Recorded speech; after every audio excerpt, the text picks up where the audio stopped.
1 cup milk, 1/2 കപ്പിൻ്റെ 3/4 ഭാഗം condensed milk. അത് മധുരത്തിനനുസരിച്ച് കൂട്ടുകയും കുറക്കുകയൊക്കെ ചെയ്യാം.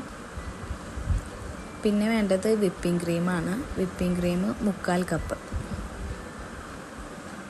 റൂം ടെമ്പറേച്ചറിലായ വിപ്പിംഗ് ക്രീം.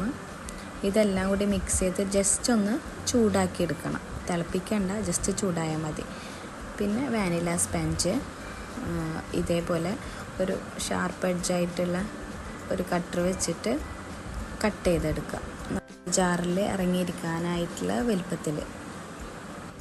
1 kg വാനില കേക്കാണ് ഉണ്ടാക്കിയത്. അത് വെച്ചിട്ട് ഒരു 4 ജാർ കേക്ക് ഉണ്ടാക്കിയെടുക്കാം.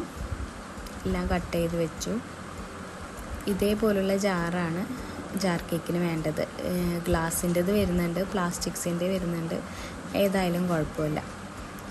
പിന്നെ വേണ്ടത് വിപ്പിംഗ് ക്രീമാണ്. വിപ്പിംഗ് ക്രീം നോസിലിട്ട് റെഡിയാക്കി വെച്ചിട്ടുണ്ട്.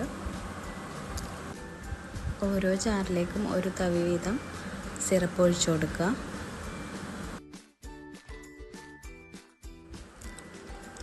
ഇനി ഓരോ സ്പഞ്ച് വീതം ജാറിലേക്ക് ഇറക്കി വെക്കുക.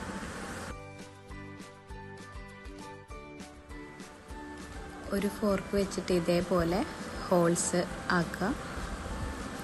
നന്നായിട്ട് സിറപ്പ് സോക്കാവാൻ വേണ്ടിയിട്ടാണ്.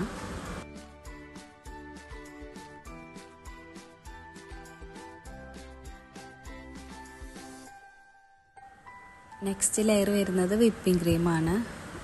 നൂറിൻ്റെ N1 നോസിലാണ് യൂസ് ചെയ്തത്. ഏത് നോസിൽ യൂസ് ചെയ്താലും കുഴപ്പമില്ല. ഇതേപോലെ ഫുള്ളായിട്ട് കവറായി കിട്ടണം.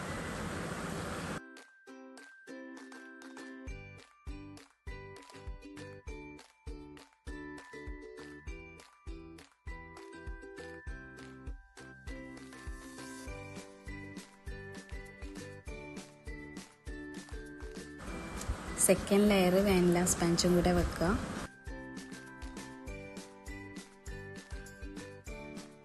ഫസ്റ്റ് ലെയറിൽ നമ്മൾ എന്താണ് ചെയ്തത് അതേപോലെ തന്നെ സിറപ്പ് ഒഴിക്കുക. പിന്നെ സിറപ്പ് ഒന്ന് സോക്കായി കഴിയുമ്പോൾ വിപ്പിംഗ് ക്രീം വെച്ചിട്ട് കവർ ചെയ്യുക. ഇത്രയേ ഉള്ളൂ ജാർ കേക്ക്. സിമ്പിളാണ്, ഈസിയാണ്, നല്ല ടേസ്റ്റുമാണ്. ഇത് നമുക്ക് ഏത് കേക്ക് വെച്ചിട്ട് വേണമെങ്കിലും ചെയ്യാം. ചോക്ലേറ്റ്, ബ്ലൂബെറി, ഏത് ഫ്ലേവറും ഇതേപോലെ ജാറാക്കി എടുക്കാൻ പറ്റും.